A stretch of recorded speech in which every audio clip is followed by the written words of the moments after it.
Hi, I'm Denise Gierach, and this is part 2 of our series. Here we are talking about separating the family business from the family home. In the last segment, we talked about the reverse. So when the clock strikes 5, it's tough to drop the workplace chatter on the spot and then keep it from coming home to the dinner table.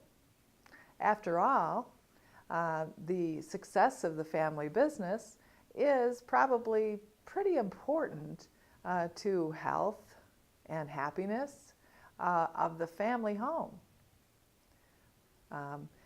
However, keeping the family business out of the family home is essential. Conversations and discussions that belong at the office need to be confined to the office.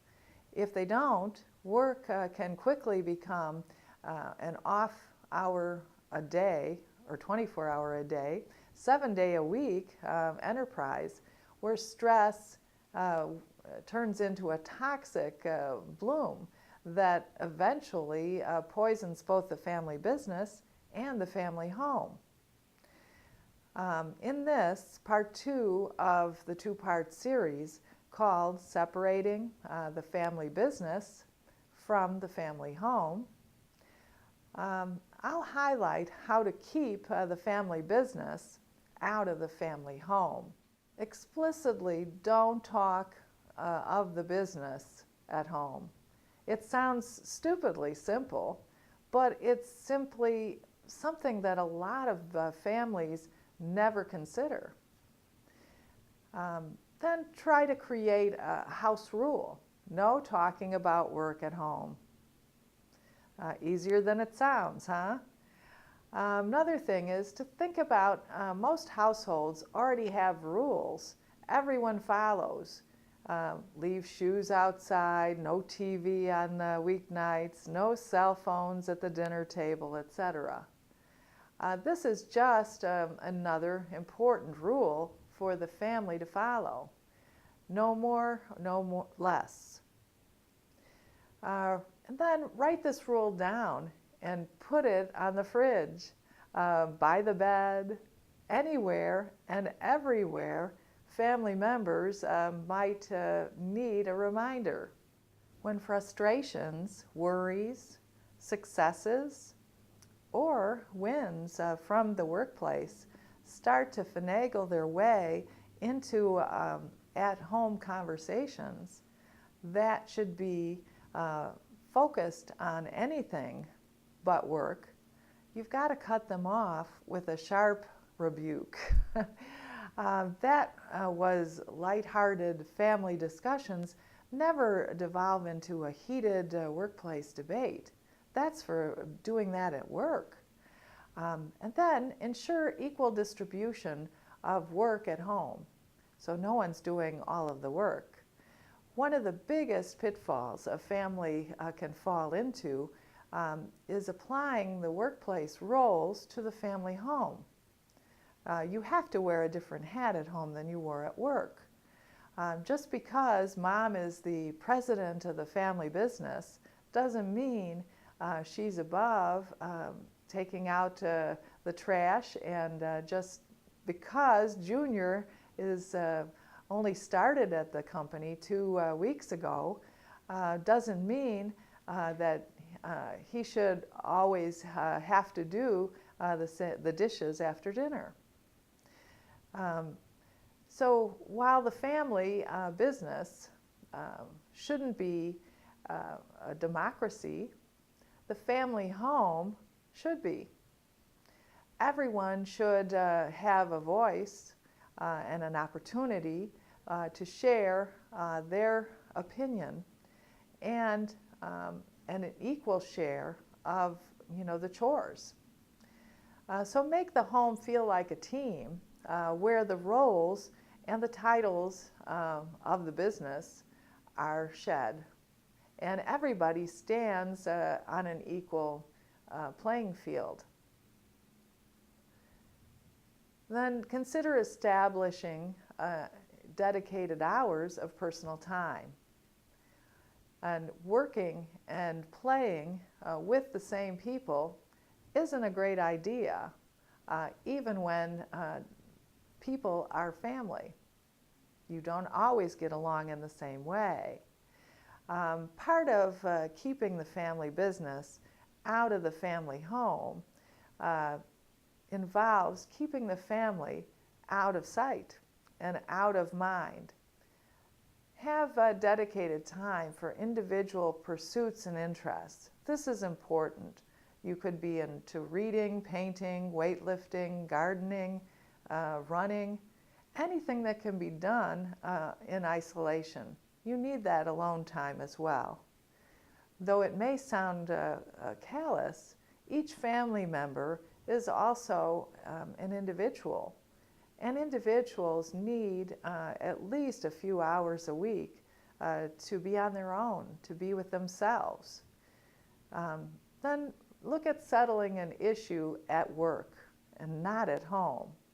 This one is hard, but it's really an important issue. All workplace disputes need to be settled at work, even if that means staying longer at work and staying late.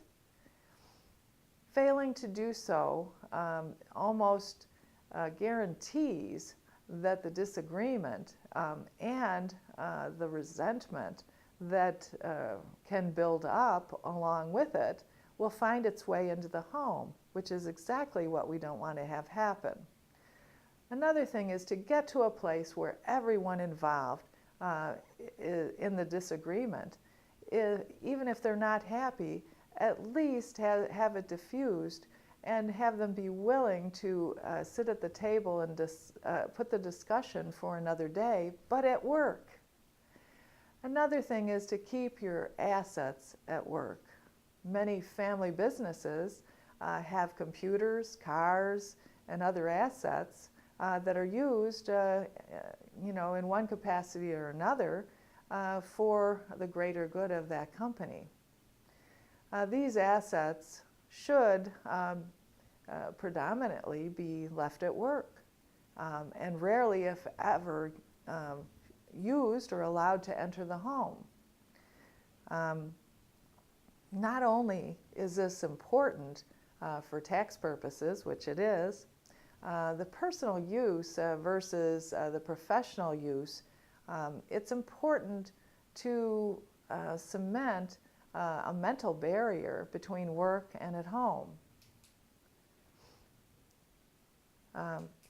It wouldn't be okay for a non-family member to take the company car to the grocery store or bring the company laptop home to binge watch Netflix. It's not okay for a family member to do that either. Yet get feedback also at work, not at home. That's not the place for it. And then thirst for like self-improvement at home so that you can really be involved in those things that are outside that family business and give attention to those things, so that you're not bringing that business performance home. Pay attention to those family gatherings, the barbecues and things at home, but leave that business out of it.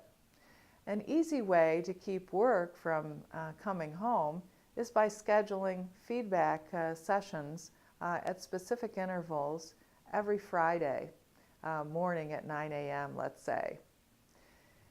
By having regular feedback sessions for both family and non-family employees, this is a clear time and place that's created for comments, for questions, and discussions that could otherwise be tempting to bring back at home, but shouldn't be there. So think about alternative options to promote this division between family and home. Sometimes the only way to keep the family business out of the family home is a family member deciding the family business isn't the best place for them to work and grow. Obviously, this is the nuclear option, and nobody wants a family member to feel forced to quit. But sometimes that is simply what's best for both the business and the family. Thanks so much for listening to this two-part series on separating the family home from the family business and the family business from the family home. We hope that you've learned something from this, and if you'd like further information, feel free to give us a call. In fact, I'll make you an offer that if you'd like, give us a call and I'll give you a 20-minute free consultation to go through what your particular situation is. And if you like what you hear, you can become part of our team fold. And so we look forward to talking to you soon. Take care.